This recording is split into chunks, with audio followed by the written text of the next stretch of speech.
Yeah, these are the top 5 worst things that happened in WWE in 2019. And this ain't even in any order. I'm not gonna hold you, this storyline didn't give off like blossoming romance. It gave off very cringe, if you ask me. Remember, Lana was the one who told Bobby Lashley that she wanted him to get down on his knee and propose to her so she could be married to him. She literally gave him a wedding ring and said, I want you to propose to me right now and tell me that you want to marry me. We all know WWE weddings are gonna be chaotic, but this wedding was just all over the place. Liv Morgan comes out and says that she's in love with Lana. We're all like, what is going on? Rusev pops out of the wedding cake and everything. It just... Brock Lesnar stealing the Money in the Bank briefcase without even really being in the match. The worst ladder match climb ever with Mustafa Ali pretty much having his hands on the briefcase and then Brock's music hits. This man ran down to the ring, bro, and pushed Ali off the ladder and climbed the ladder and grabbed the briefcase. They literally had Brock win the Money in the Bank so he could cash in on Seth, take the Universal Championship back, just to retell a story they already told with Seth and Brock previously. Speaking of Brock, we're not done. Squashing Kofi Kingston after Kofi Mania was diabolical. Still is. And what makes it even worse, they did that just so they could set up this match right here that nobody asked for. Brock Lesnar, Cain Velasquez, and Cain Velasquez only match ever. They only had this match because of the past UFC history, but WWE fans didn't care about that. Yeah, that's what they sacrificed Kofi Kingston's run as WWE champion for. That match right there, and Kofi never even got a rematch. The worst Hell in a Cell match in WWE history by far. Nothing comes close. What can I possibly say? The red light, stupid. The ending to this match, stupid. The match stopped because Seth Rollins took a sledgehammer and smashed it on a couple of weapons laid on top of the Fiend's body. I'm sorry, he was allowed to do that because there's no rules in a Hell in a Cell. We stopped the match because of that reason? Did we not see Mick Foley get thrown off the cell and chokeslammed through the cell all in one match and it still continued? It literally made no sense. It killed Seth's momentum as a babyface and overpowered the Fiend's character, which wasn't needed. And the last one we gotta talk about, Roman Reigns is booking the entire year, bro. Do y'all remember what they were doing with this man? Can't make this up. He was losing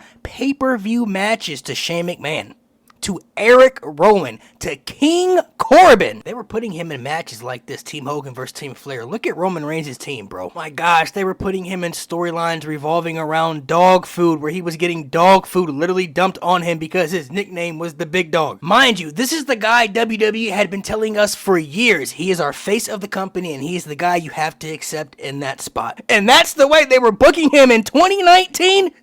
Diabolical.